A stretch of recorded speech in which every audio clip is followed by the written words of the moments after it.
All right, we about to go live.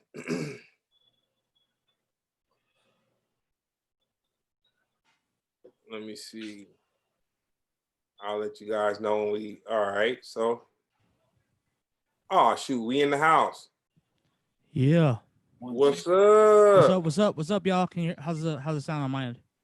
Oh, you good? You good? Cool. Cool. Ah man, you flossing with the microphone. You know. I got it. This is the only way I could get in through because I'm streaming y'all on my page on Twitch right now. Hell yeah! What's up, everyone on ShortKut's page? Yeah. What's up? Thanks, babe. So for y'all that don't know, man, I'm elated to have two of the homeboys in here, man. We got OG Cminus and OG ShortKut. You know what I'm saying? We ShortKut. That's why I like to slap hands virtually with my homeboys from a distance.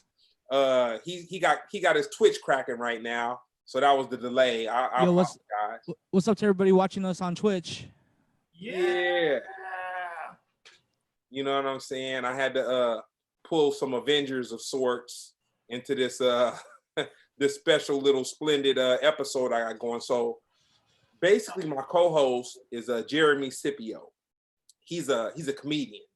But my thing is SplendidRadio is my platform on Pharcyde TV. So I want to switch it up where I have like at least once a month, I want to have DJs and I want to pull two DJs in to interview them, and then they also can ask each other questions, which, man, if anybody could hear the B-roll that we had going before we went live, man, ShortKut was schooling us on some, some technology with this whole thing. Oh, you man. know what I'm saying? I'm figuring out myself right now.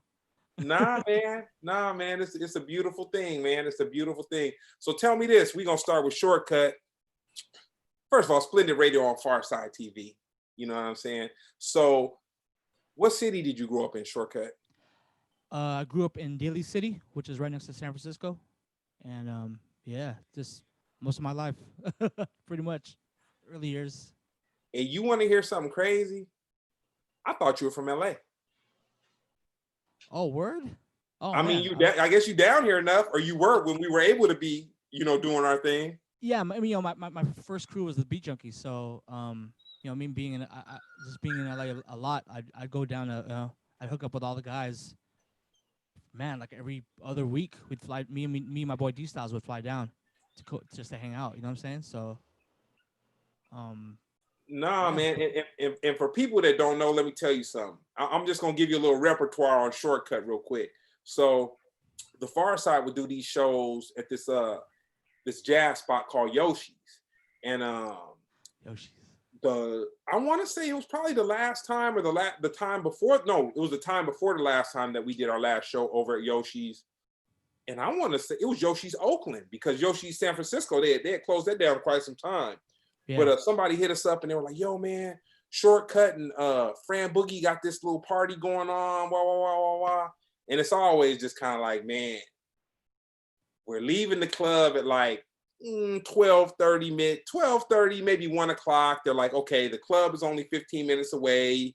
Let's go. So my thing is like, man, so we really gonna speed to get somewhere to kick it for like an hour. Like, man, it, really didn't turn me on, the whole concept of it. But this particular night, and I want to say, I never knew Fran Boogie.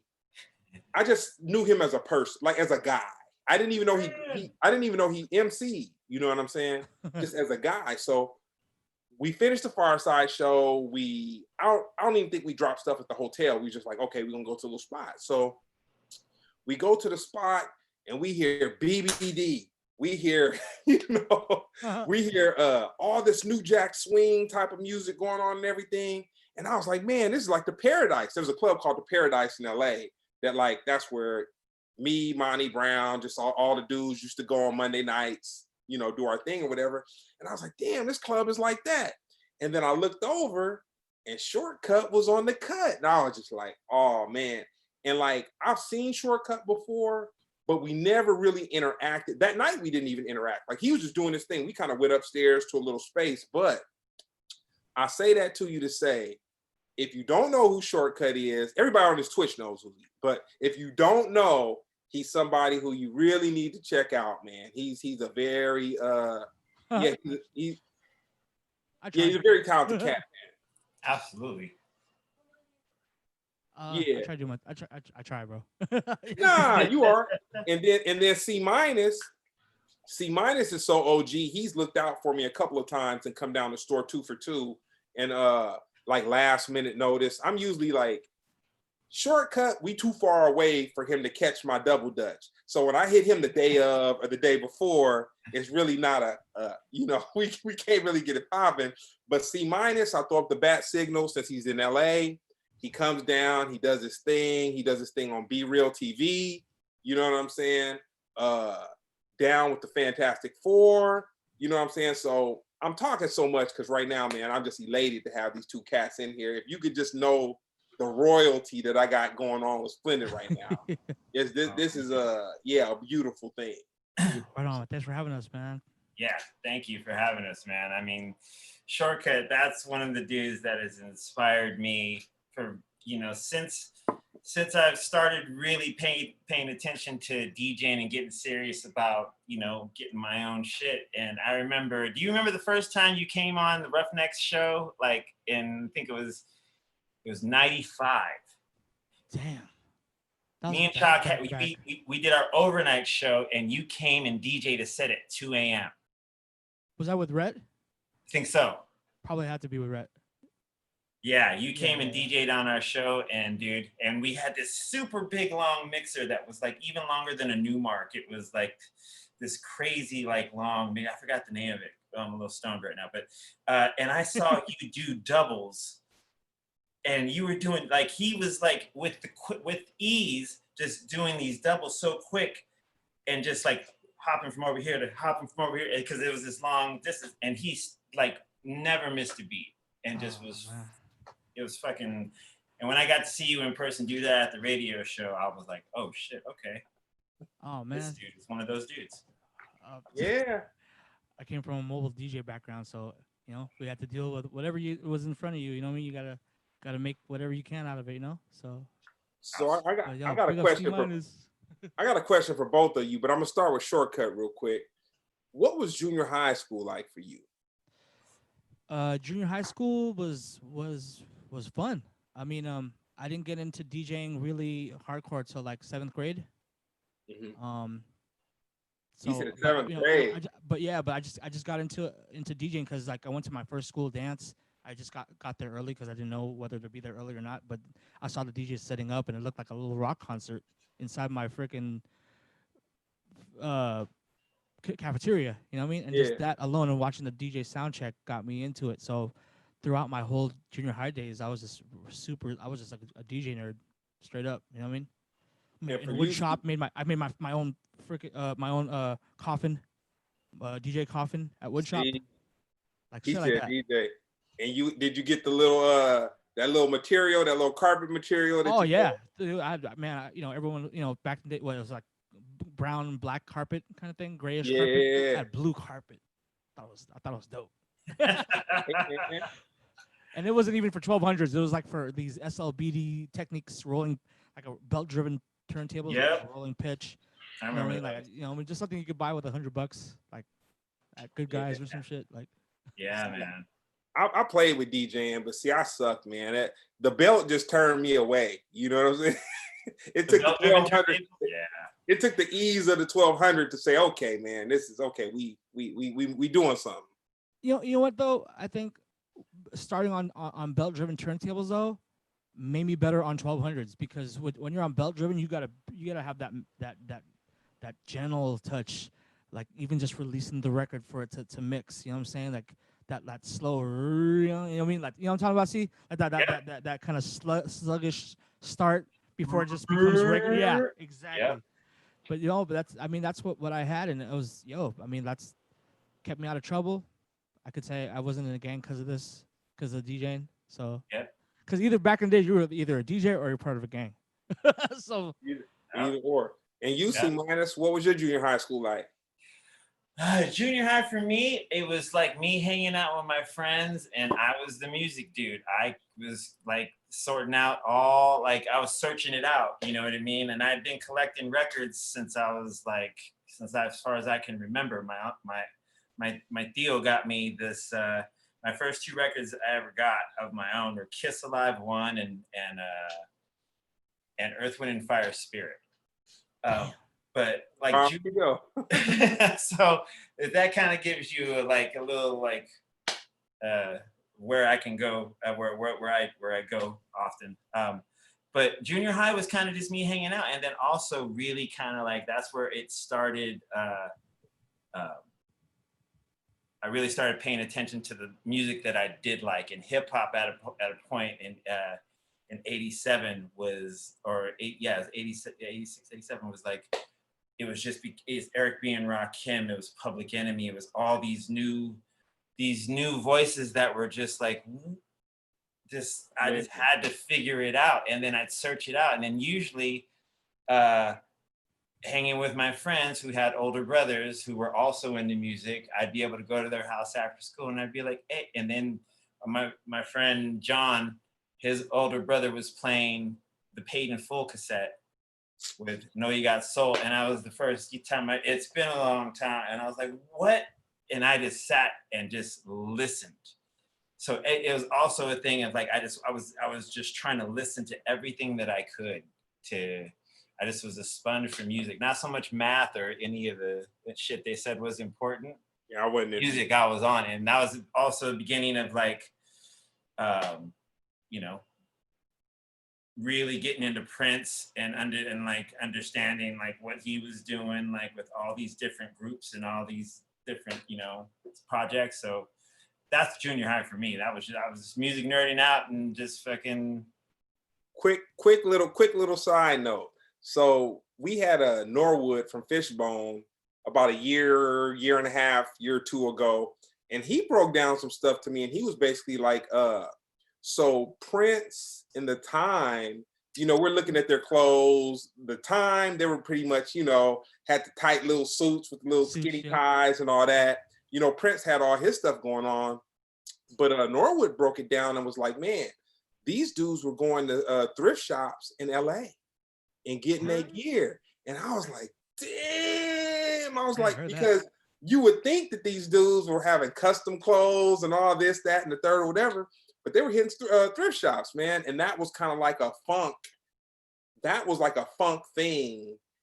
And it's a trip because it was kind of like the way I looked at it with Norwood telling it, I was like, that's when like, there was a time and space in LA where like funk, punk, ska, like all these musical genres just kind of like intertwined. And Norwood was kind of like, I want to say that he said Stevie Wonder had a reggae song. Stevie Wonder had something to do with reggae at around 1975 or whatever. That was when they heard reggae. Like, Bob Marley was doing it, but when Stevie Wonder did it, it opened up a whole bunch of people. Wasn't it Master Blaster? Yeah, Master Blaster. Yeah, that's it. Yeah, that was right. So tell me this, ShortKut. When you went to junior high, was it anybody that became like an actor or a athlete or somebody like famous from that time and space? From my school, no. I mean, you know, it was just definitely like local heroes kind of thing. You know what I mean? Like just cats who, you know, like maybe the 8th graders who are already doing mobile. You know, my heroes were mobile sound system crews in the Bay Area, or in the Bay Area. You know what I mean? Like like Hubert, part of Lifestyle, and then Mixmaster Mike, part of High Tech Sounds, and then like DJ Apollo, part of Unlimited Sound. You know what I mean? Like those are the guys. If we saw them on a flyer, like that would be passed around school, like the dance like I was too young to go to, kind of thing. Yeah. I trip off them because I only hear about them. I only heard them on mixes on cassette.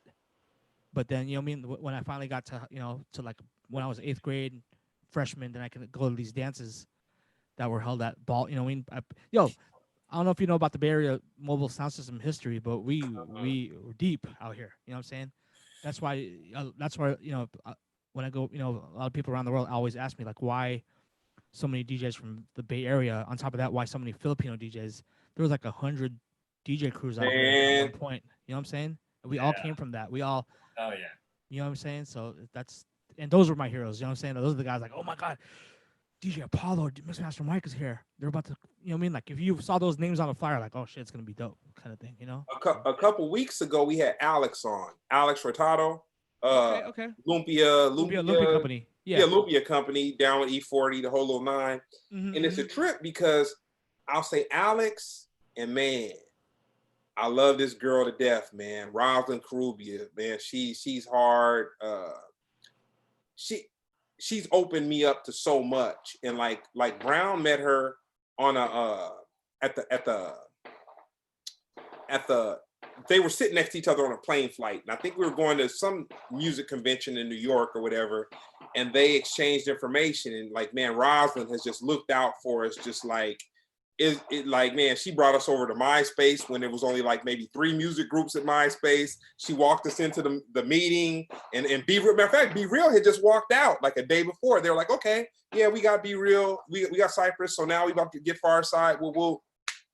And Rosalind, I guess Alex promoted this show, and we did a show in San Francisco, and I want to say it was probably like about 1,000 Filipino people.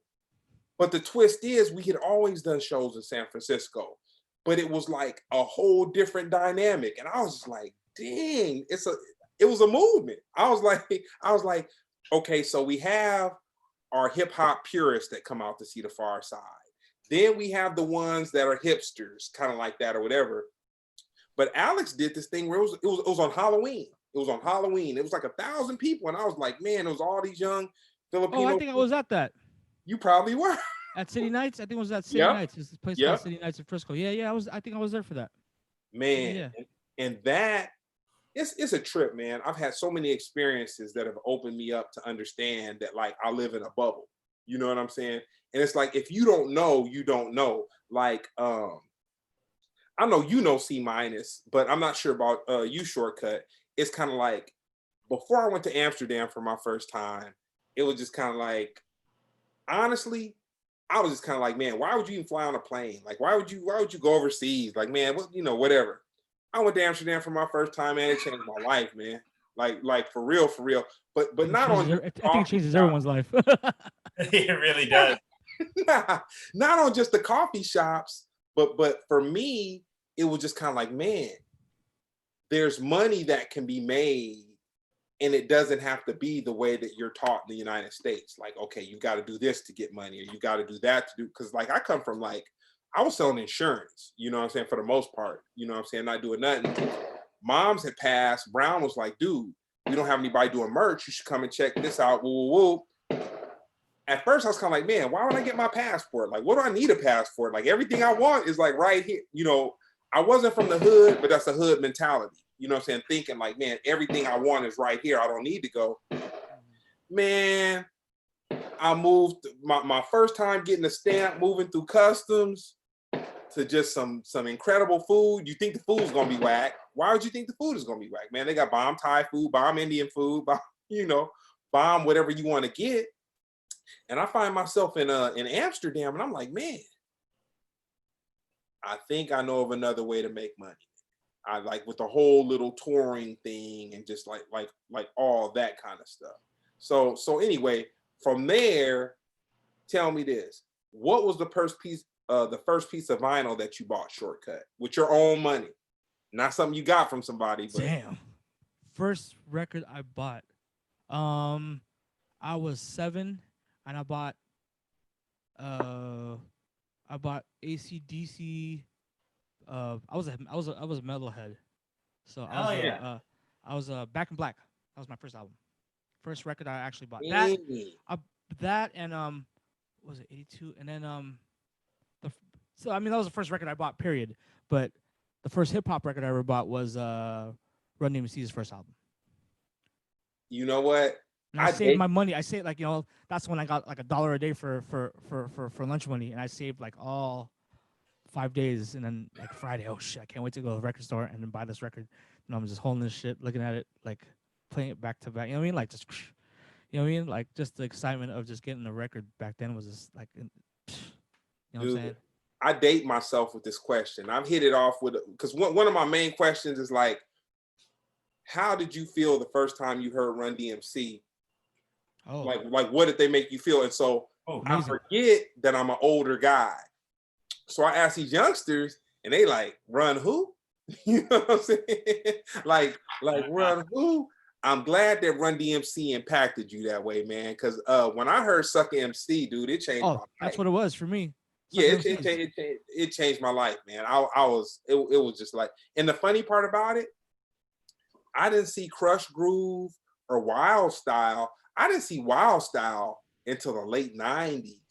And I didn't see Crush Groove until like the 2000s. Like I loved hip hop and I heard the Run DMC music and I loved the Def Jam label, the Beastie Boys, LL Cool J, all that stuff. But I didn't get why everybody else loved it. And so as I got older and I'm watching Wild Style, and I'm like, okay, hip hop is hella dope. Okay, I think it's dope, but it's hella dope. And then I'm watching Crush Groove, and I want to say it was Blair Underwood that played Russell Simmons, or did Blair Underwood? Yeah, I think that he did play the manager character, right? Yeah, it was Russell though, and it was just kind of like, dang, hip hop is dope. You know what I'm saying?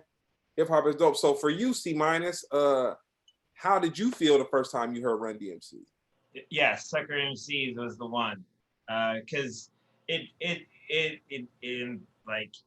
captured me. Like the moment I heard that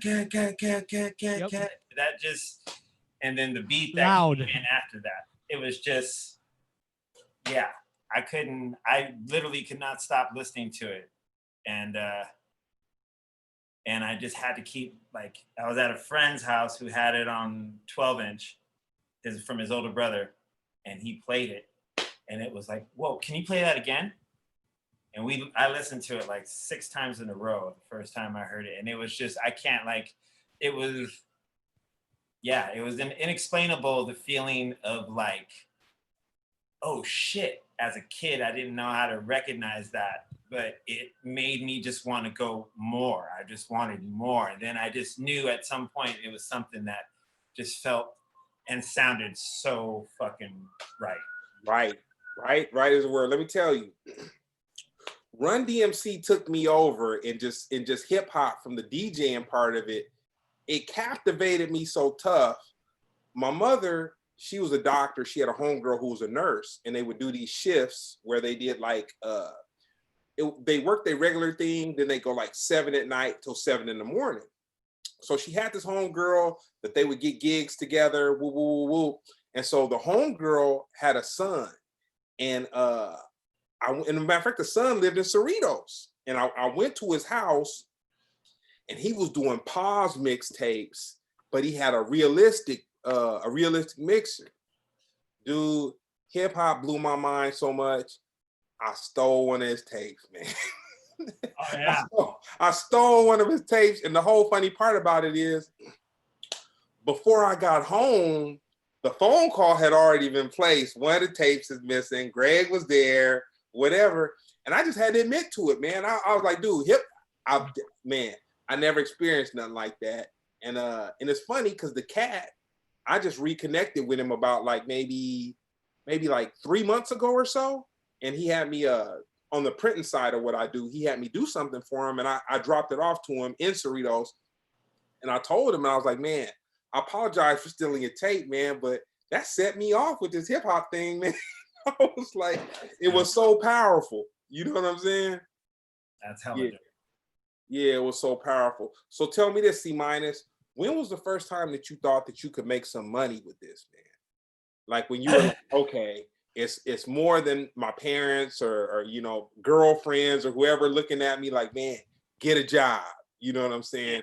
And yeah, I don't know. I think it was one of those things that, like, I think once I started gigging every week, it was kind of like, okay, I can do this. And then I don't know, it just became a thing of just constantly, oh, let's just go here. And oh, we're making enough money to live. Cool, right? Let's do it. And then like, oh, okay, like let's go do this gig. Let's go do this gig. I think maybe when I realized real money could be made was probably when touring started in the late '90s. For me, like '98, when I was like getting paid quadruple what I would get for one gig in town. I was like, oh shit, okay, yeah, let's tour.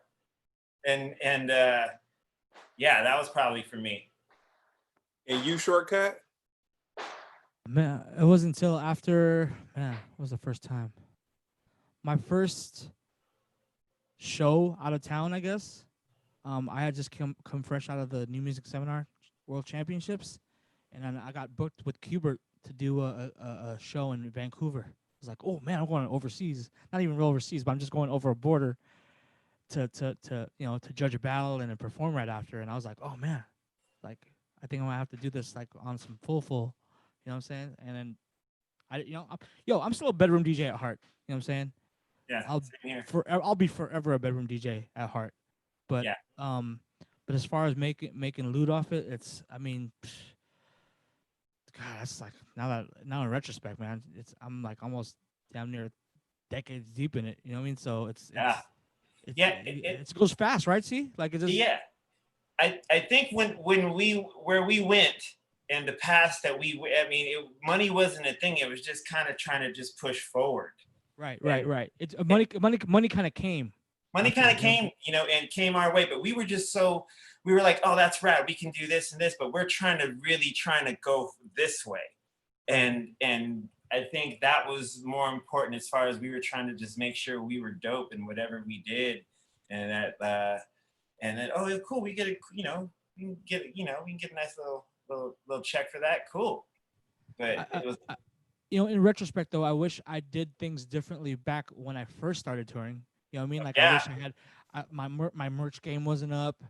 You know what I mean? I learned a lot off of Q when Q was on the road and he was selling he was slanging his records and his T-shirts and whatever. You know what I'm saying? Like all that kind of stuff. I wish I had that on me. You know what I mean? Now that I look back on all that, but it's like I said, man. Just like I wasn't even tripping off that. I was tripping off more of just exactly. See, just being dope. I need to be dope. Oh man, people are gonna actually pay to see me. Damn, I better be dope. I gotta be dope. I gotta practice. I gotta do it. Like, yeah, dude, exactly. I feel your sentiment about the not having, like, there's things I wish I could have done, especially my merch game. Like when I was in the middle of doing like the rock and hip hop stuff on the on Power 106, and I was on the radio, and I just started to hang out with Dave Grohl, the Foo Fighters. He asked me. He goes, "Hey, I'm getting ready to play the Tonight Show in Burbank. Do you have like a T-shirt or like a sticker?" And I was like, that's all it takes right there. Hold on 1 second. I was like, man, I gave him a CD, the mix CD I have, and then they put it on the amp, but it wouldn't have been the same as like rocking a shirt. Rocking a shirt, yeah, because if you have real quick, CMiuns, let's spin that record back one more time. So you said David Grohl of the Foo Fighters. Yeah. So you talking about, was he in Nirvana? Yeah, he was a drummer for Nirvana. The drummer for Nirvana. Okay. Yeah. And how did you meet him? I met him through when I was on the radio. I would always see him out at like some of the parties I went to or whatever. But I met him through this band called Queens of the Stone Age. When dude. Yeah, that was in 2002, and Josh from Queens had asked me to open for this tour there. They were going to go on a secret club tour. They were calling it the Secret Club Tour, and they were going to work some songs out and get shit ready. And oh, by the way, we got Dave Grohl on drums for the entire tour. And I was like, fuck yeah, okay, let's go. And so Grohl got to see me open for the band for a month and a half as we went everywhere. And he was like, hey man, if I do some shit with the Foos again, do you want to come play some shows? I was like, fuck yeah, let's go. And so he called me like 3 months later and was like, hey, is this CMiuns? Like, yeah, who's this? He goes, Dave. I was like, yeah, Dave who? And he's like, Grohl. I was like, get the fuck out of here. And I was like, nah, man, you really called? And he's like, yeah, dude. He's like, what's up? I was like, what's up? He goes, yeah, I got some Foo shit coming. do you want to like come do some shows? I was like, all right. And I went to a rehearsal, and it was the night and leading up to that story. He was like, hey, we're going to play the Tonight Show tomorrow. Do you have a shirt or a sticker I can use? And I was like, oh, I have this mix CD. And that's why there's times, yes, I do wish that I would have had my merch game up. Shit, I wish I had my business card game at least. You know what I'm saying? Like, Ooh, yeah. Ooh. At least that. You know what I mean? Like, the coldest thing I ever saw. I went out to deliver a record in Cminus in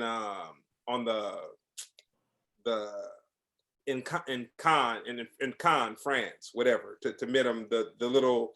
It's kind of like all the distributors would get together and they would basically be the money, and then you'd have artists that would go, and it was kind of like not speed dating, but it was kind of like you could get a meeting with somebody, and a meeting could just be like they'll have a beer with you. You know what I'm saying? And that's just, and for the time it takes for them to consume the beer you buy them, it's kind of like, okay, I got this project popping, blah blah blah blah blah. So,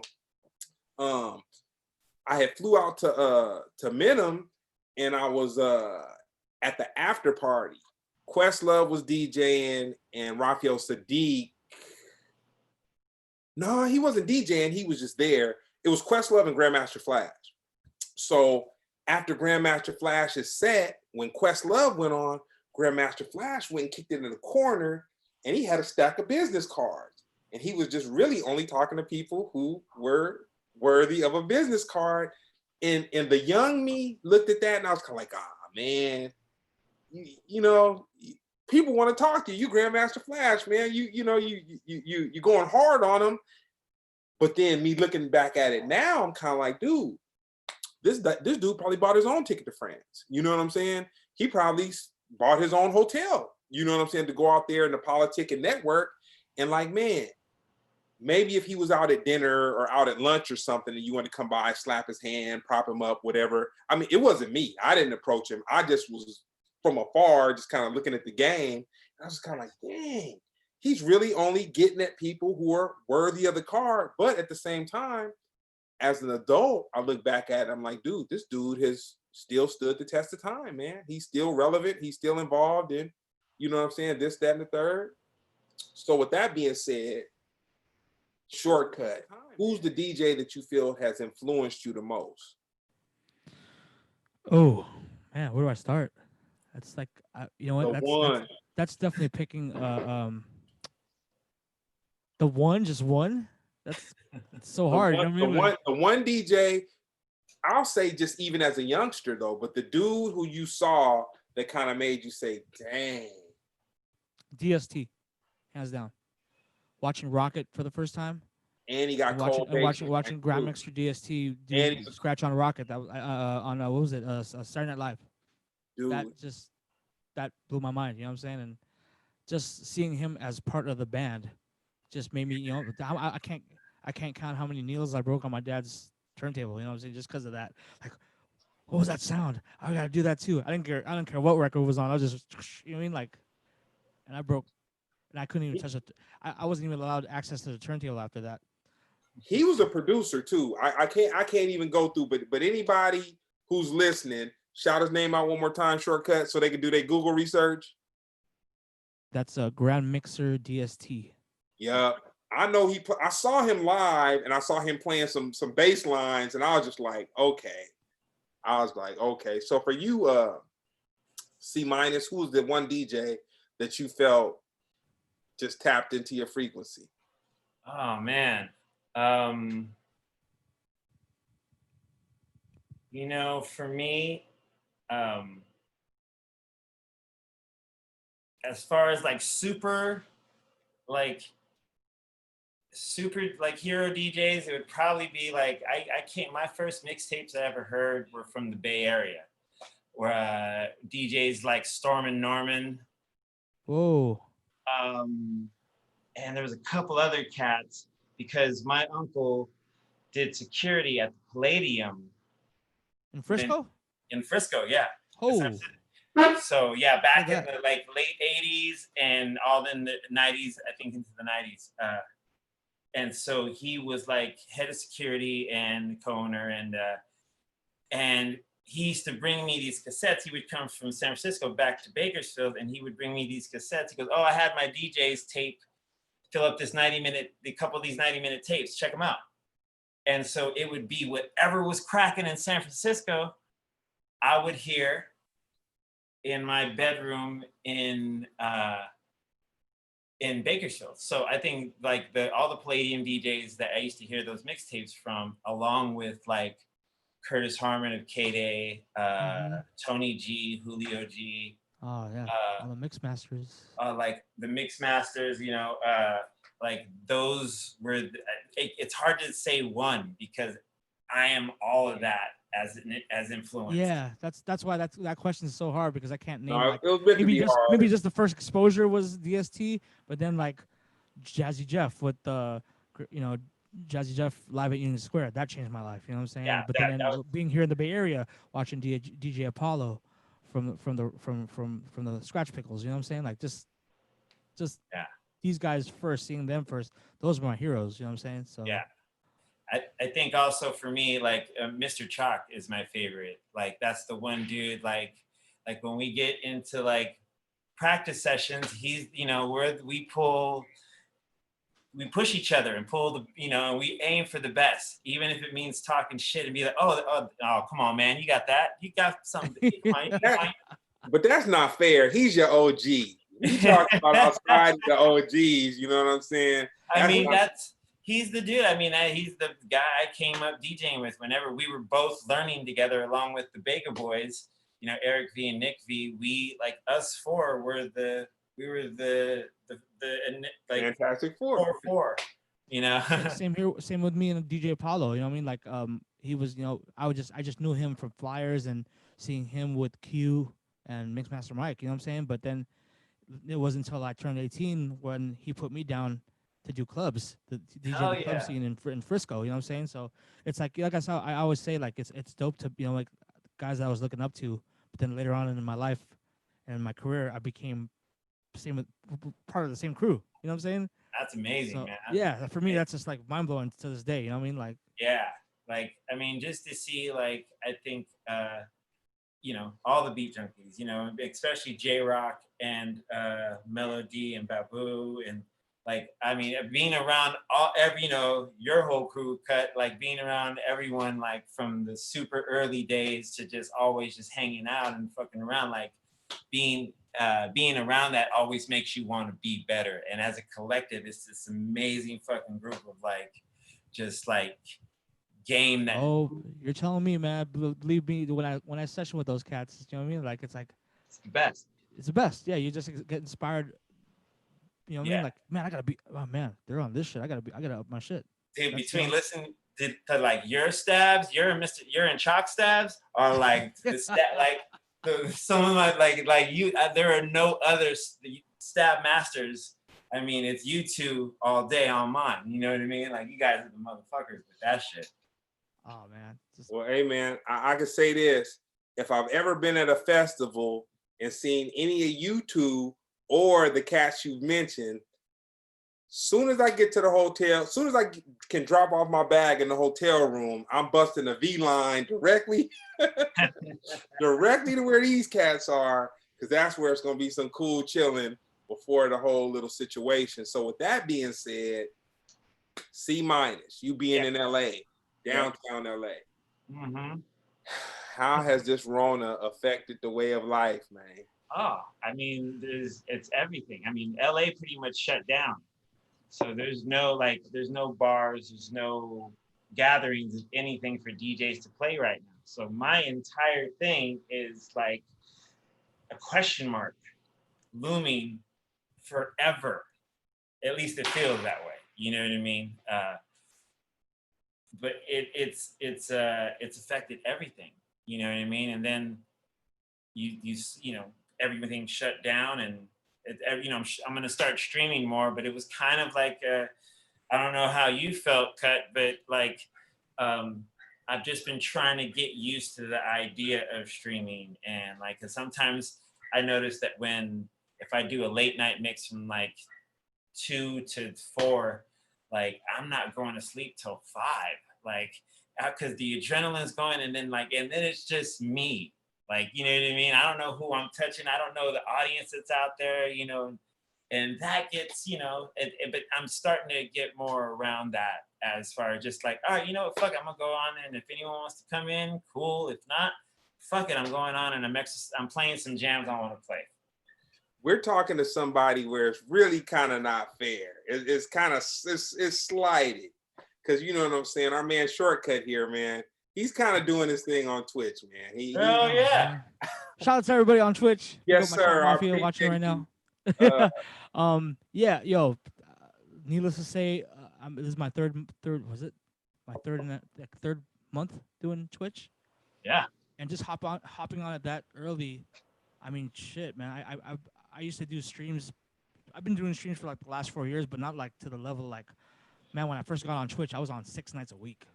Damn. You know what I'm saying? Yeah, doing a different theme every night. And to this day, we that's how we run it. Me and Fran Boogie, we do a different theme every night. And just just like, and going into it was like, what am I gonna do for the next hour or 2 hours to keep everyone here? You know what I mean? Yeah. So like I'm trying to think of myself as a viewer, like, what can I do just to make it like just so you can just, you know what I mean? But really, it's changed my work ethic. You know what I mean? I used to just only DJ like maybe once or twice a week, and if I was local, I'd DJ Fridays or Saturdays, or if I'm on tour around the world, like if I go to like, I'll fly all the way to Singapore for like one night and then come right back. Yep. Kind of thing, I've done Bali. We did Bali for a day. Oh yeah, Bali's the shit. Yeah, exactly. You know what I mean? But now being home and just not having to leave the house, but just kind of like taking this whole stream thing like as a business module. Not more such a business module, but just your work ethic. You know what I'm saying? Yeah. Like, when I do a show, I'll go on for 3 hours, but I'll take like almost 4 to 5 hours prepping for it if I do a theme. You know what I'm saying? Because I want it to be solid, and you know what I mean. Like if I go in, like if I do like a New Jack Swing night, I'm on Discogs for like 3 hours looking at every artist who's done New Jack Swing, seeing if there's a song, whatever songs there, whatever video they have for it, and I'm trying to, you know what I mean, just the prep work for it is crazy. So it's like, but like I said, it's made me love DJing more again. You know what I mean? Just because it's like you relearn, like, anyone who knows me, I'm like one of the biggest MP3 hordes on the planet. Like I collect every damn genre you could think of, like everything from freaking hip hop to reggae, but even to like salsa to freaking, you know what I mean, like different genres. You know what I'm saying? Like, you got some rock shit? I'm sorry? You got some rock? Yes, I got some rock too. I need to up my video game on rock though. There's so much, like, you know what I'm saying? Like, I haven't done a rock night yet, but like I said, it's. I think the stream game has definitely got me open to a lot of people who've never seen me before, or people who've known me just for scratching and like being with the Scratch Pickles and Junkies and Triple Threat, like, just for like the scratch thing. I've for the longest time, it's been hard for me to break out of the turntablist mold. Oh man, that I've been put in. You're a DJ. I'll say this. I'm a DJ first and foremost. You know what I'm saying? And I believe, you know what I mean? Like I think for me, scratching got me my notoriety, but it's only my sprinkle. It's my spice. You know what I'm saying? Like, I'm a selector at heart, first and foremost. So I'm gonna say this, man. So to everybody watching, my dude ShortKut, man, he's OG. I reached out to him several years ago, and we were working on this Pharcyde. We were gonna do, like, I think it was Lab Cabin, that we're gonna do a mix, and I reached out to him. Oh, that's right. And damn, he was like, but we need to do it fast. And then ShortKut was kind of like, man, I need to prepare, and he was just coming with all this stuff. But see, for me, I was kind of taking it like, oh man, you a DJ, you so incredible, you got the cuts and the scratches, like, man, you can throw it together, no thing. And he was like, nah. He's like, dude, I really need to take my time with this, and I need to sit with it, blah blah blah blah blah. And so I didn't feel a super way about it, but I was kind of like, man, he's so dope. He could have killed it. So then, when I asked him to be part of this conversation with you, CMiuns, he was like, man, I apologize for not getting back to you. but I've been preparing for this stuff I got on Twitch. I've created a following. I got some stuff going on. And he's like, you know, man, I got to get my nights together, blah, blah, blah. And it all hit me. And I was like, it was a similar feeling. And I'll share it because it was part of the B conversation we had before we went live. But it's kind of like Big Boy, Power One. Well, he's the Beat. Nah, he ain't even the Beat. He's I love iHeartRadio. iHeartRadio. Yeah, I don't even listen to LA radio in LA. But anyway, he's one of those homeboys that you could really say, okay, if they don't hit you right back, they're busy. Like, and it's not about being busy, about being above or just anything like that, but they just got stuff going on. So I say that to say, when I hit ShortKut up, and then I had hit him and he hit me back like 4 or 5 days later. And he's like, oh, dude, I'm sorry I'm getting back to you late. You know what I'm saying? I've been doing this Twitch thing and blah, blah, blah, blah. And he's like, man, whenever you want to do it, I'm down. And it made me feel great because I was like, man, you know what? There are people out there that really have a life and have stuff going on that it's not about they're not getting back with you because it's just whatever or this, that, and the third. But it's like, man, we older, man. We got stuff going on. We got priorities. You know what I'm saying? We got stuff. Not that I wasn't the priority, but just saying, for me to look at you, ShortKut, and to see what you're doing on Twitch, dude, like, man, I commend you. Like, man, that's like, for you to be able to make the transition, because this is the twist. With what we're going through in the world right now, there's so many adjustments, and it's like everything is fluid. There isn't like a right way or a way that stuff goes. So for anybody right now that can just focus their mind up tight enough to just invest in themselves, because that's one of the biggest lessons that I learned out of the corona. Is kind of like, man, we put too much faith in things. Like, we didn't put enough faith in family. We didn't put enough faith in homeboys. We didn't, you know, just like, so even the way we ate, like for me, I eat at home. You know what I'm saying? Like, man, as far as me just trusting somebody. Now in LA, they didn't start wearing masks in the food places till about maybe a month ago or something like that. But it's like, you're going to get something to eat and you're not eating in a restaurant, but somebody's touching your food. Ain't got no mask on, man. So I say all that to say, man, I commend you, ShortKut. I'm glad you tapped in, man. Thank you, brother. You're inspiring, brother, always.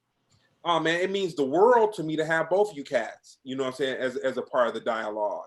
So the next question I got is this. We'll start with you, CMiuns. Serato. Okay. What was the impact of Serato and not having to carry these laborious records up and down and crates up and down and travel and all this kind of stuff in the transition from actual vinyl to Serato? How did that affect you? It affected me because, I mean, when I was touring in the, like, from 98 to 2011, like, I was taking records all the way up until I didn't do Serato till 2007. And I was a big, you know, like. Can you explain what Serato is to people watching that might not even get it?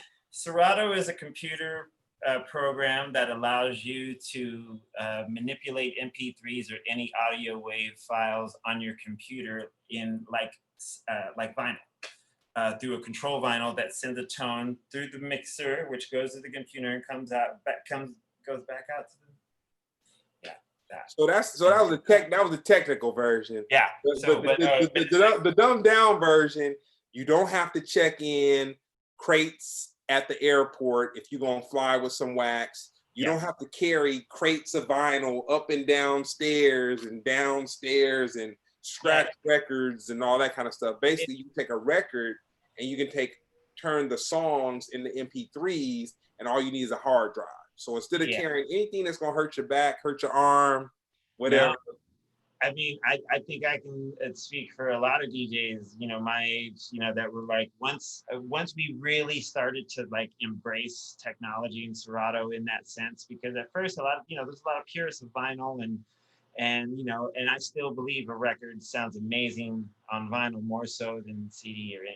MP3, but I think when we came to it and realized we were able to like have a bigger arsenal of music to play, as opposed to like, I got these 4 crates of 200 records each, and I got to carry this shit and look after this shit before and after I DJ. Now you can just show up and just on a whim go anywhere you wanted to, where before you would have to kind of like bring what you were going to play. If not, it was just like a wasted bring. But that was also part of DJing back then. You brought extras just in case. Question. What's the most amount of money you or a promoter spent on you moving your records from wherever you came from to the venue? Oh, you don't want to ask me that question. No, we getting to you. Don't trip. We coming to you. We on CMiuns right now. Shit. You know, I don't think I ever had. I had problems with, because I always took my records with me. Like I never. I mean, then later. But it had to be a cost associated. Records are heavy. My back is hurting even thinking me speaking these lyrics to you. Oh yeah. I don't know. You wasn't even paying attention. You were just happy to be. That's the love of the labor of love. You know what I'm saying? Yeah. So we gonna get the shortcut. Shortcut. He got a real one. So what's the most amount of money that you paid or somebody paid to move your wax from where you reside to the venue? So during the record days, that's part of my rider. Like anything that, you know what I mean? Like until I got hip to it, because like pre 9/11, I had to. I got stuck with paying all the excess baggage fees. You know what I'm saying? So same here. But like when I was on tour in Asia, I did a whole Asia tour all the way from Japan all the way down to I think Kuala Lumpur or Singapore or something like that. But it was just a multi-city tour. I made it a point for all the promoters to, you know, which is right. You know what I mean? It should be part of the rider where they take care of all the, you know, for the show. In order for the show to go on, they have to cover the extra fees. That's part of it, man. That's but yo, part of it. I'll tell you this much: it's even, you know, flying a crate of records from the States to overseas is nothing compared to flying it inter-Asia, or inter-Europe or some shit. Because Europe is ridiculous. No, because they charge by the kilo, dog. Like some crazy shit. Like, I think flying my crate one time from Taiwan to like Philippines costs the promoter almost like damn near $200 something bucks. Oh man, that was more than the damn seat. You know what I mean? Like more than. Man, I could top. So we did Rock the Bells, and I'll talk about it now. A lot of people don't like to talk about Rock the Bells. Hey man, it was an okay experience for me, but I'll say this: it was Pharcyde, EPMD, might have been Redman, Pharoah Monch, De La Soul, and Traveling Party. So we're flying from the Czech Republic into Amsterdam. And so the person who was in charge of doing all that wasn't really a tour manager. They didn't know nothing about it, just whatever. And so they get up there and they just show up with all these guys and all these bags or whatever. This wasn't records, but I'll say this: for the touring party of Rock the Bells to move from Czech to Amsterdam, it was probably upwards of $20,000 that they attempted to charge. Oof. But young Smooch came in and wiggled around and started talking and said, well, you know what? Instead of you charging each person a certain amount of money for whatever their luggage is, let's do a group thing where we just get all the total weight of everything that we're moving with, and we just kind of like split that up, and then that dropped it down to about maybe like $6,000 or $7,000. You know what I'm saying? It was like $6,000 or $7,000 for the group. But yeah, man, moving around with that luggage is no joke. Especially, and for anybody who would ever fly it, EasyJet in Europe, don't do it. Don't take that little soft. Hey, but I had to fly. Yo, I mean, when you had crates, yeah, back in the days, that's the worst. But if you have, but now if you're just traveling with a backpack, I mean, going back to Serato, Yeah. Serato is such a gift and a curse. You know what I'm saying? As far as like having that with you, you know what I mean? But Yeah. for the traveling DJ, oh my goodness, I honestly think I couldn't be DJing right now. You know what I'm saying? Like the way I do. If it wasn't Serato. You can DJ, just not the way that you do. Because it's like Serato allows I mean, you to have. but making a living off it, the way that Oh. that DJs now implement it in their daily lives. Period. You know what I mean? You know, like I can't, like, damn, bringing a box of 45s to do it when I get booked for a 45 set overseas is a bitch. You know what I'm saying? Like, you know what I mean? Tell me this, Shortcut. Who was your first DJ crew? My first DJ crew was called Just Too Hype. We were a mobile sound system out of Daly City. This was the years of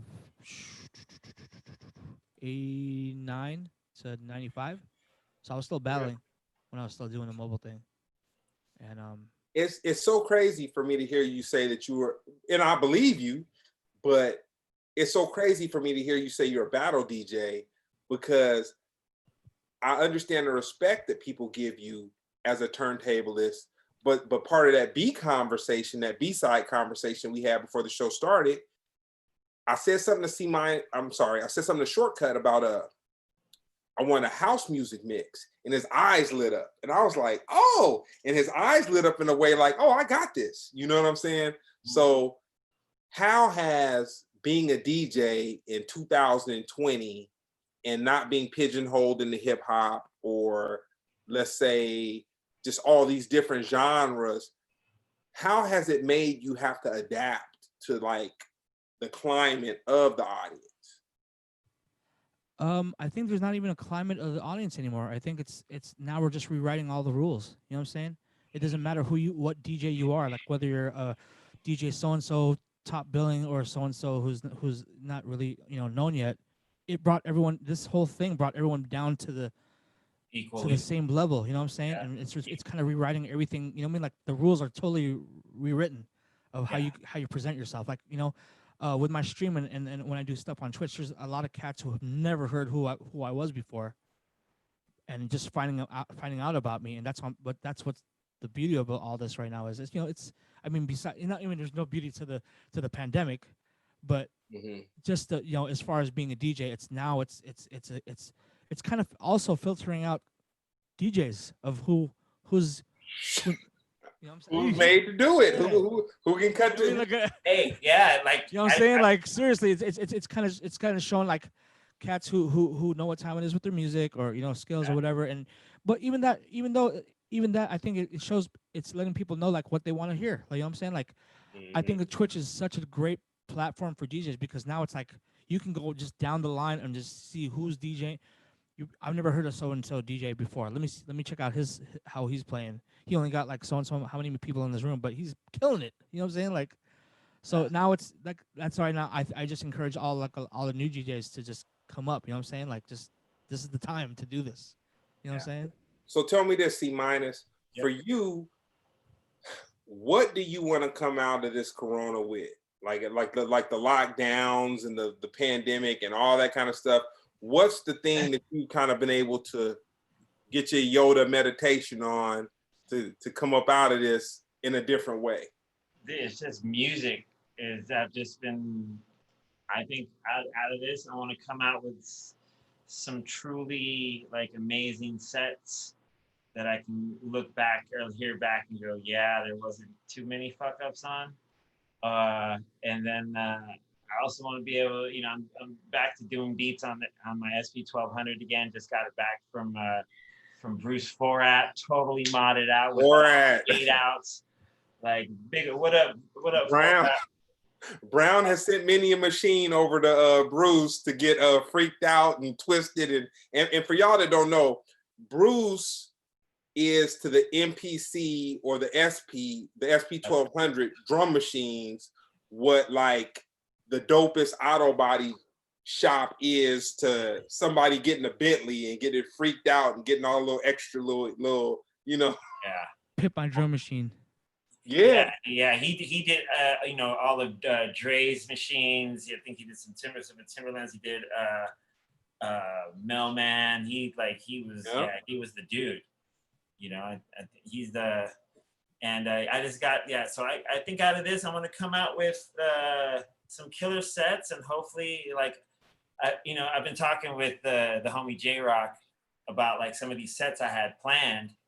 And he was like, why don't you just do them live?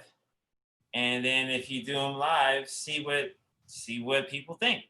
And, you know, just like and then see if maybe it's a good one. And if they dig it, you know, sell it, you know, you could put it online.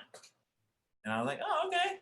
And so that's kind of where I've been thinking too, is like, now is the time with this, that we don't have to go and play the same records we would have to play in clubs and play in, you know, like other gatherings other than whatever we want to play right now. Like, a friend of mine was like, man, you better get back to some rock mixes and do this shit. And like, because right now is the time to play whatever you feel passionate and ready to play. Like, this Absolutely. Is and people are going to want to connect with that, because if you're playing shit you love, you might make someone fall in love with that song you're playing right there, or the next one, or the next one. And that's kind of what I'm always in it for. I'm always in it to turn someone on to some good shit. I have the same question for ShortKut, but I just want to share this, man, because I like to share. CMiuns helped me with acclimating to the climate of hip hop today, and we had a conversation. I won't go into what the conversation was, but he gave me 2 things that I could look for, and you need to do a book on that. You gave me 2 things to look for, and I basically took his advice, and I came out of the conversation with an appreciation for dang, what's homeboy's name? Oh man, he got the tears. Oh man, Birdman? he's he's a white he's a white cat, but he does hell of a melodic hip hop, but it's kind of Post Malone. Was it Post Malone? Malone? Yes. Yeah. You helped me like Post Malone, man. And I mean, like him a lot though. Like, really like him a lot, like to the point where I can say, like, you know what? This is different from what I felt. He's not my music, but he is a music of what's going on right now. And he's a credible artist. You know what I'm saying? You helped me to tap into that, because I was having a real issue kind of getting in touch with the musicians of today. Like, I really had like so many issues. And CMiuns, it came down to DJ at Store 2 for 2, Brown Spot. And we were having this conversation, and I was saying, like, dude, you're a DJ. Like, how do you do it? I was like with the new music. I was like, how do you do it? And he spit some game to me. We went on a little five city tour up Seattle, up in Seattle, moving around Seattle. And we were listening to kind of like the local stations or whatever. And Post Malone just kept coming on. Swele, you know, these dudes kept on coming on. And I'm like, you know what, man? I'm just, oh man, I gotta let that go. You know what I'm saying? But I'll say this: the young cat that I'm feeling right now,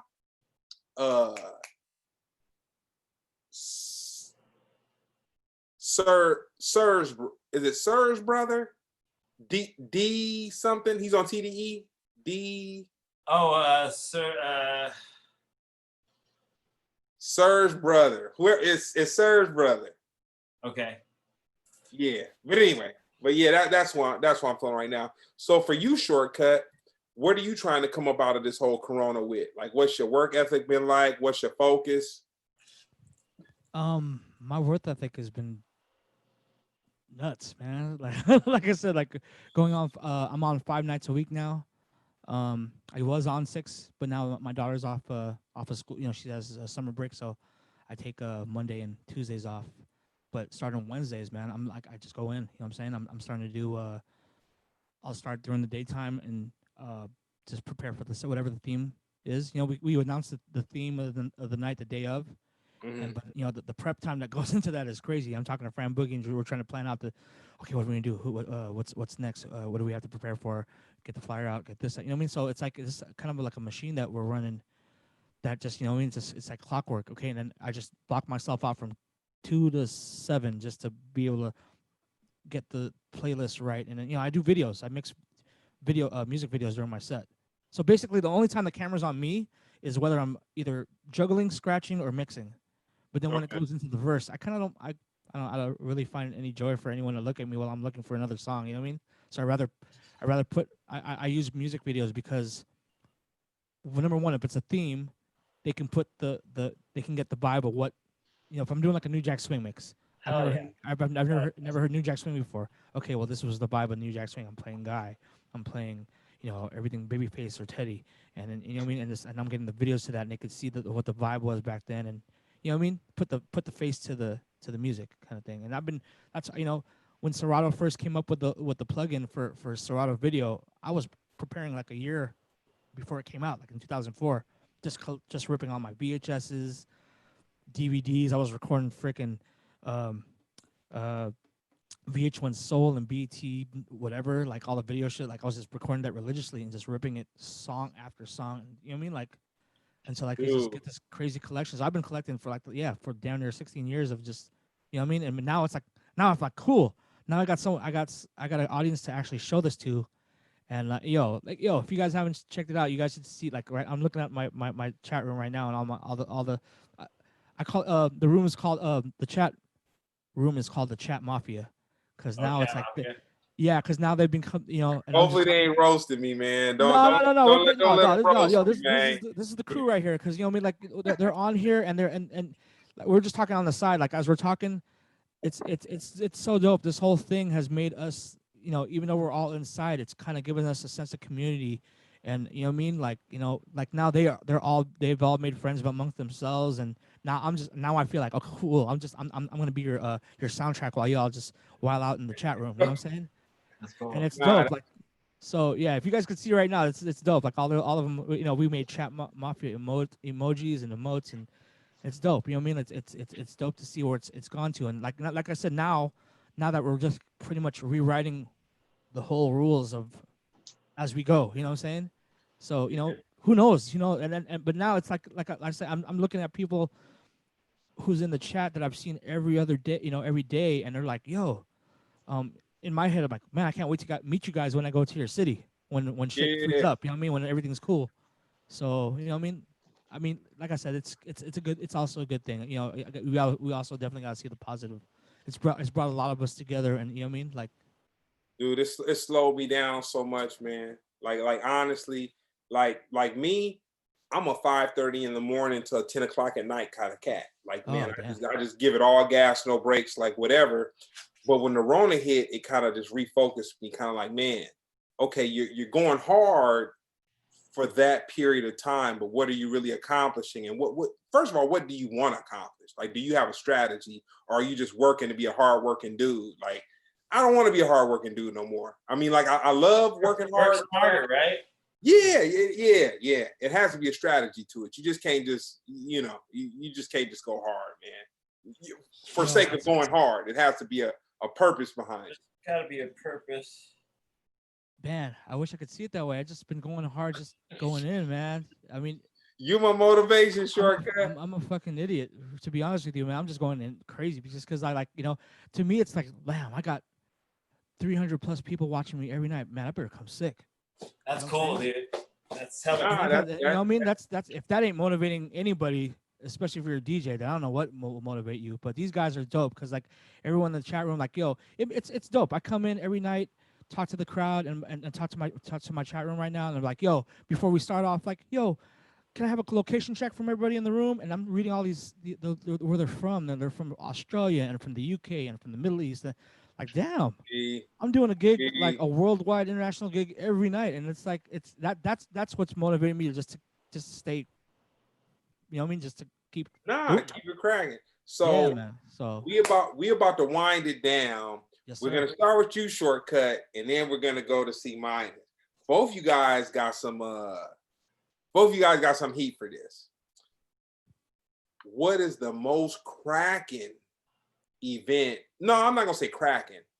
What's the event that you've been at where there was so much hip hop or so much royalty in the room, it just blew your mind? Like it just it short circuited your whole situation. You ShortKut. For me, it had to be the New Music Seminar '93, '94. That was my first time traveling by myself, like fresh out of high school, and I got you know, to enter the World Championships for the New Music Seminar, you have to send in a tape, and they only pick 16 out of like a couple of thousand. You know what I'm saying? So big up to my man DJ Clark Kent who picked me. But yeah, that pretty much changed my life. Like I'm flying in from the West Coast to the East Coast. Don't know but anybody.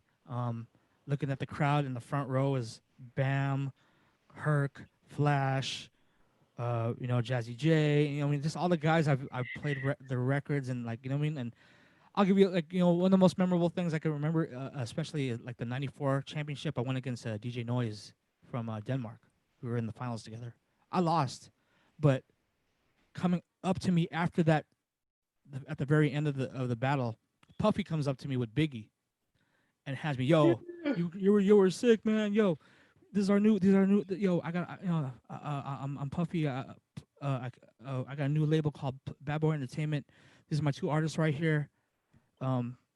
Craig Mack and and Biggie, and I'm like, he's buying me the record. Yeah, I mean, just that alone, just like, damn, and not just to see in retrospect, just to see how they blew up. It's like, I mean, just it's crazy. It's like it's nuts. Like, and I'm 17, 18. You know what I'm saying? Like, yeah.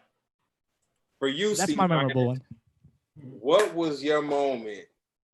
See, you kick it around, be real, man. So y'all just, this is a regular thing for y'all to have, adult film stars and, MCs and millionaires and basketball athletes and all that kind of stuff. But what was the moment that you had where you felt like so much was going on in the room that you just kind of like, you were just like, okay. It was when I was asked to DJ the Rock the Bells tour 2007 with Rage Against the Machine and Wu-Tang Clan. Ooh. And underneath it was Rage, Wu-Tang, but it was EPMD, it was Cypress Hill, it was The Roots, it was I forgot. I think there's so many more. It was so many more, but just those alone, I want to say like Jedi Mind Tricks as well. Like all those we did 4 or 5 shows together. So on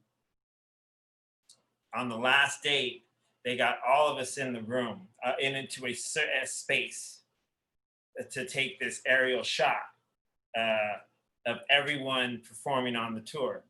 And then I just look and I'm next to Black Thought. And then there's Pharoah Monch right over there. And then there's just like, B's there. And then, Eric Sermon's right there. And that's DJ Scratch. And oh my God.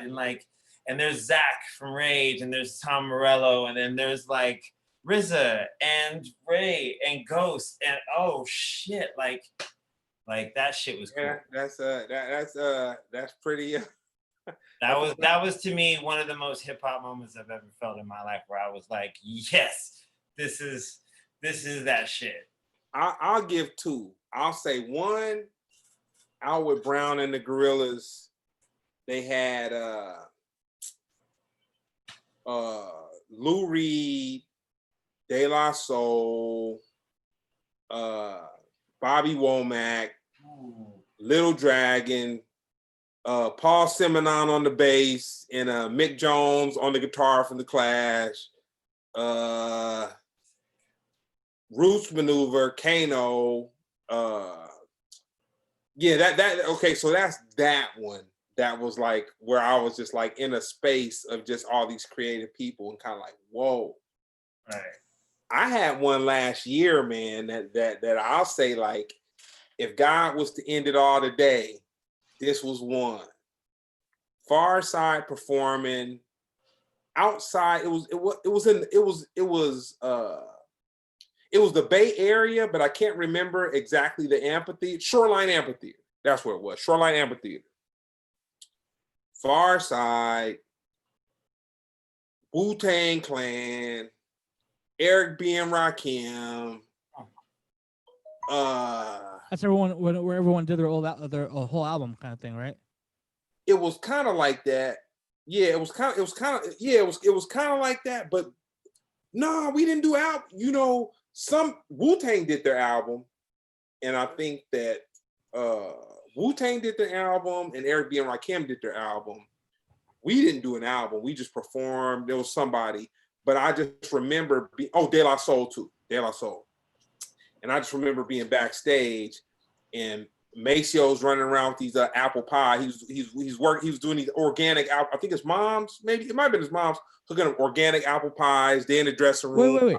Is this 2 years ago? Yeah, you're probably there. That's where I saw you. After party. We didn't get to go to the after party because but Maceo had all those pies. I was with my lady. We're eating all. Yep. Yeah. Mace brought all the food. Yeah.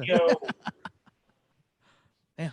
Yeah, man. I'll say that was a very significant moment in hip hop for me, man. Just seeing Maceo chop it up with Rakim.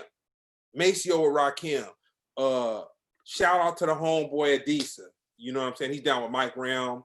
Mike Realm, yeah, Mike Realm ain't no joke with that little video, mixing too. He's that's his thing. But his homeboy Adisa, cool with the RZA. They're both chess heads and all that. But Adisa chilling and talking to what's his name? From the Wu-Tang Clan. Very lyrical cat. The Jizza. Seeing Adisa chill with the Jizza and just being like, dang, this backstage is so crack. And it wasn't about girls or nothing fake. It was more like a hip hop camaraderie. Like it was really like hip hop was in the building for that moment in space and time. So that being said, you CMiuns, dude, I appreciate you for tapping in, man. I wasn't club talking you when I said I'm gonna hit you up on that little situation I'm trying to get going. Yeah. I appreciate you for stepping up. Dude, I'm a hell of a fan, for real. Like, man, like I know we know people in common and the whole thing or whatever, but I'm not so big that I can't shout out a fan.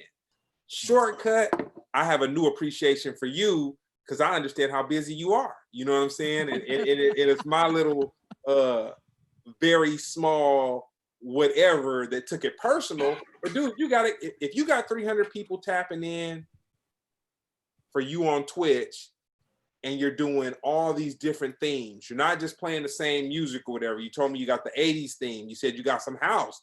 You didn't shy away when I said house. You dropped charisma. You dropped woo. I'm a house head.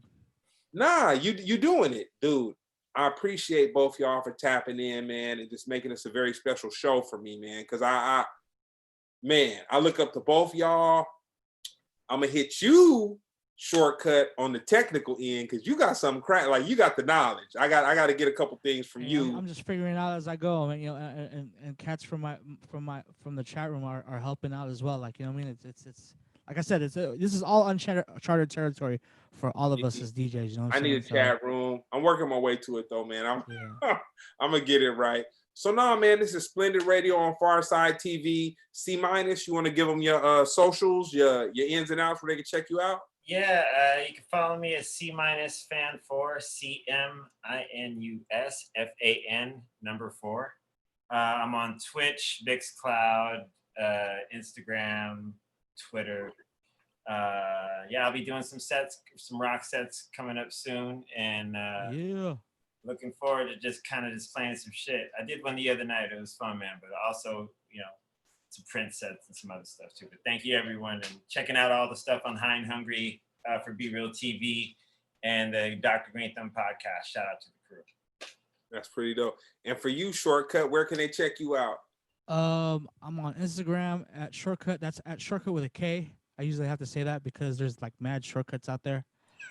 No disrespect to them, but I've been doing this for a minute. You're the one, OG. You're the one. Yeah, I mean, like, but it's that's at ShortKut with a K. I do a the live stream every Wednesday to Sunday at 8 p.m. PST. Damn, I feel like I'm saying this because I usually say the same shit to my chat room We every night when good I with it, stream. man. Yeah, but it's every 8 p.m. PST, Wednesday to Sunday, a different theme every night. That's twitch.tv/shortcut with a K.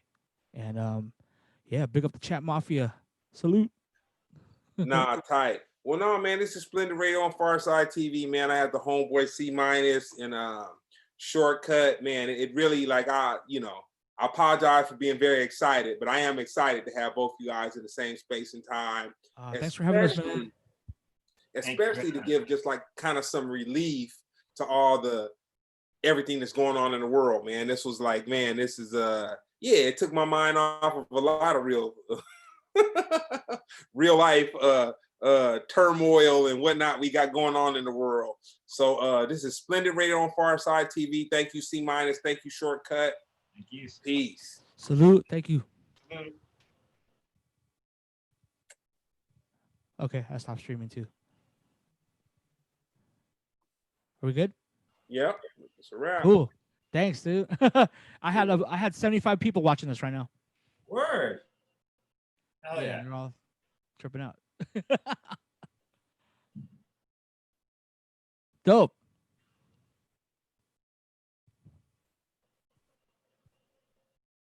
Did everyone freeze? Right. What happened? I guess he's out. He's out. He's done. Yeah. Yo, see? How you been? I've been good, man. How are you? Chilling. Just, dude, like I said, this whole stream shit's so, like, just changed my whole life, really. It's kind of. I'm about to go in. I think I'm about to go because I've been. Yo, dude, you have to go into it just on some fuck it, really. Really, you got it. That's the mentality I have on this, is because it's like, no, fuck it, see what happens. Just go. See what happens. The worst, you know what I mean? Like, and is I think what I learned off this is people just catch on. You know what I'm saying? If you're the number one thing I've learned off this shit is consistency. The minute that the minute that I just tell people, yo, we do this every 8 p.m. from Wednesday to Sunday with a different theme every night, that just gives me the whole, like, you know what I mean? For me, it works that way, you know what I'm saying? But if you have a show, yo, well, we do this every Thursday night at so-and-so, and if you guys like the show, follow me on here, and they'll come back, dude. It's I trip out on that. Like, that's cool, dude. Like, it is, man. Like, what times are you spinning? Is it the same time every day, or just Wednesday to Sunday? But what time? At 8 p.m. 8 p.m. So 8 p.m. every night. Every night. That's cool. So everyone just knows. Like, with Twitch, it sends out a notification to anyone who follows you. They get a notification on your ShortKut is on live now, and I'll write down the theme, like, yo, tonight's theme is da-da-da. Oh shit, boom, and they're just like on there, and like right now, like there's cats in my room right now still talking amongst themselves, and, you know, dude, it's a trip. They're all friends, and then now it's kind of like they're kind of club surfing, like, because they're going to different DJs. Like, yo, who should we check out now? Okay, let's go to so and so's. Let's go to C-Minus's room, see what he's doing, type shit. Nice. It's crazy, dude. This shit's nuts. But it's so dope. Like, it's, you know. Yeah, I think I'm getting to the point of rapping. Like, I really want to learn, and I really want to, like, I'm trying to, like, I got to step up my computer and fucking, I got to do. That's, you know, that's the thing. It's the only hard part about all this is just keeping up with the technology part. You know what I mean? Like, fucking with damn, dude, just to have a good computer, just to get your, you know what I mean? Like, you can't go Wi-Fi. You have to go, like, from your modem, like a hardwire to your computer type shit. Like, it has to be that solid. So, but other than that, man, like, you know, like I said, I just figured it out. Like, maybe after a month, I've kind of figured it out, and then I kind of got it right, and then I got a system working. But yo, like, you know, once you put it out there, like, I just think there just needs to be more variety of everything, and that's why, you know what I mean? That's why, like, if you go on shit, you know what I mean? It's. If you, especially with the rock shit, oh my god, dude, these are gamers. Twitch is a gaming site. Oh, so, that's right, huh? Yeah. Oh, dude, all day. No one's trying. So, I mean, you know, so they can listen to us while they're fucking on their shit. They could if they're on their phone, or if you know what I mean, if they have earbuds. Like, if you know, you could be there. Yeah. Oh, right. I mean, I try to make it as if I'm just their soundtrack as they're playing, type shit. You know what I mean? So that's cool. Yeah, I think I'm bringing back the concept. I used to do a thing called the late night rock mix. I remember. Yeah. Oh shit. Do that shit, dude. Like, yeah. So I'm thinking about doing that, like, at like 10 p.m. every night or midnight every night. and then do it from like Monday. Just whenever. That's the thing is once you go on, then the rules is up to you after that, whether you want to go on longer. Like for me, I usually make it at least minimum from 8 to 10. But then if if I do like my 80s night's my best night, surprisingly, like just 80s period, like all across the board, even the goofy fucking wonder shit, I'll play 5 hours, and people like it'll start from 200 to freaking up to like 800 people. Like that's crazy. fucking badass, dude. Yeah, it's crazy. So like. cool. But you know, but the number one part is, and see, you're a radio personality, so that makes it even easier. Just you gotta just talk to the crowd, keep the crowd engaged. That's just something let them know. I haven't heard yet. Yo, like with Twitch, you can make emojis, like like little symbols or whatever. I made one as a lighter. Yo, if y'all feeling good, let me see some lighters right now. Let me see some lighters. Put up some lighters, and then the chat room just gets flooded with all these little pictures of lighters. So it's like, you know what I'm saying? Like it's just that engagement of. Because, I think the way I look at it, people are home right now, and they don't want to feel like they're home. They want to feel like they're part of some shit. They want to feel like they're part. Escapism, right? Yeah, like oh shit, I'm not. I don't have to get ready to go to this club, but I'm about to watch me and 800 other people are gonna watch this guy fucking DJ kind of shit. You know what I mean? Yeah. So that's my mentality going into it now. So just if as a reference of going on, you know what I mean? Yeah, that's how absolutely. you gotta treat Thank you, man, because it's still like I think a big part of this for me as like going through like the prospect of not DJing for the rest of the year, and also the withdrawal of that, like as we are accustomed to being in front of people and then making us feel like we did our fucking thing. No, of course. You're gonna get it, man. If you ever get to any technical issues or just help, hit me up, dude. Word. Hit me up, like absolutely. I got Chalk his shit. I helped him with his stuff. I helped the whole crew. Like, cool, man. Before before they started streaming, like doing the Twitch thing, and I got him. Like I got Jay hooked set up with his shit with the. So you were like, because I love that fucking. He has that TV screen, and then that's a whole overlay. I mean, I don't know Photoshop, but you could do that all in Photoshop. You know what I'm saying? Like just create your whole little outline thing, and make sure you got your little like support. And then put like your Venmo account or your I want to do that for sure. Yeah, that's the big thing that I'm trying to do. That my hustle is like, after I fucking go on, I'd be like, yo, feel free to share the link while you're at it. Feel free to put something in my Venmo, and if you do, leave your email. When they leave their email, when I check after the show, I'll check their email people who donated. I'll give them a copy of with the program that I stream through. You can record on it too. So once you're done recording, it ends up as a file on your computer. I'll send that to them as like a mixtape. You know what I'm saying? Of the night. Dope. So it's like basically like them buying a mixtape without them knowing.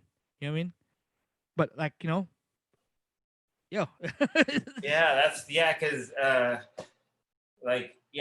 mean another struggle. That was the other struggle at first, was like, fuck, do I put because I was doing the mixes at first and not putting my Venmo or Cash App up. And that's a must, bro. Especially if you got people in the room. Like, I like your shit. How can I donate to you? Kind of thing, So, yeah. I got it. But yo, hit me up at any time, dude. If you need help to hook your shit up, or if you have any tech questions. I mean, I don't know hella, but I know enough. You know what I mean? So, like, dude, thank you, ShortKut. I appreciate it. Yeah, no doubt, bro. All right, man. Well, shit. Yo, I'll talk to you soon, sir. Be safe, bro. Take care. Yeah, man. All right. Later.